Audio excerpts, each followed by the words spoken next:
If you want to remove objects, hide blemishes, or clean up parts of an image in Photopea, the Clone Tool is one of the most useful tools you can learn. In this video, I'll show you exactly how to use the Photopea Clone Tool step by step, so you can start blending edits naturally and confidently. And if this tutorial helps you out, don't forget to hit the like button and subscribe for more easy software guides just like this. Alright, let's jump right in. First, open your image inside Photopea. Once your project is loaded, look over to the left sidebar toolbar and find the Clone Tool. It looks like a little rubber stamp, which makes it pretty easy to identify. Click the Clone Tool or press S on your keyboard to activate it faster. Now before you start painting, take a moment to set up your brush properly. This step matters a lot because the Clone Tool works best when your brush matches the area you're trying to edit. Look at the top options bar, just below the main menu. You'll see the brush controls there. Click the brush drop-down circle to open the settings. From here, adjust the brush size based on what you're removing. If you're covering a small blemish, use a smaller brush. If you're cloning over a larger object, increase the size so you can cover it more efficiently. A good rule is to keep your brush just slightly larger than the area you want to paint over. Next, set the hardness. For most cleanup work, you'll want a softer brush edge, usually somewhere between 0% and 20%.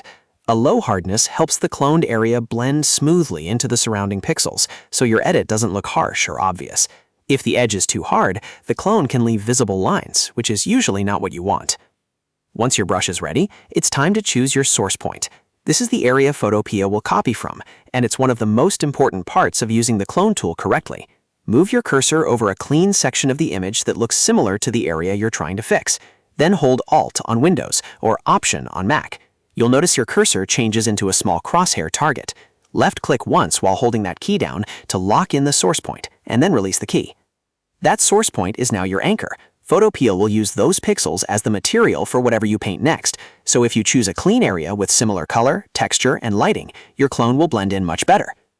Now, move your cursor over the object or blemish you want to hide. Click and hold your left mouse button, then begin painting over the unwanted area.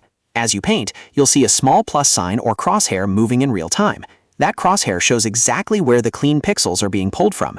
It's a helpful visual guide because it tells you what part of the image is being copied as you work.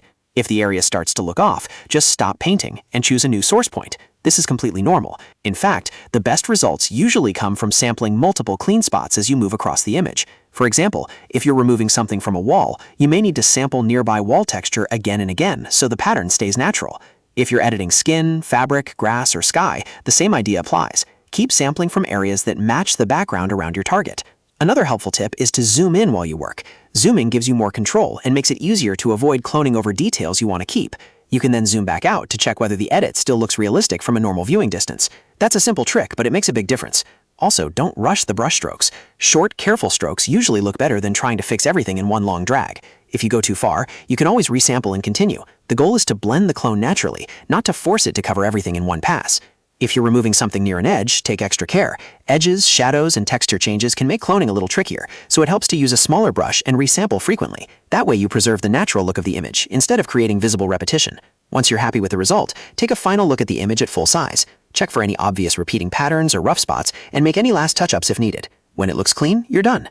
So that's how to use the Photopea Clone Tool. Select the stamp icon, set your brush size and hardness, choose your source with Alt or Option, and paint over the area you want to remove. With a little practice, this tool can help you clean up images quickly and professionally.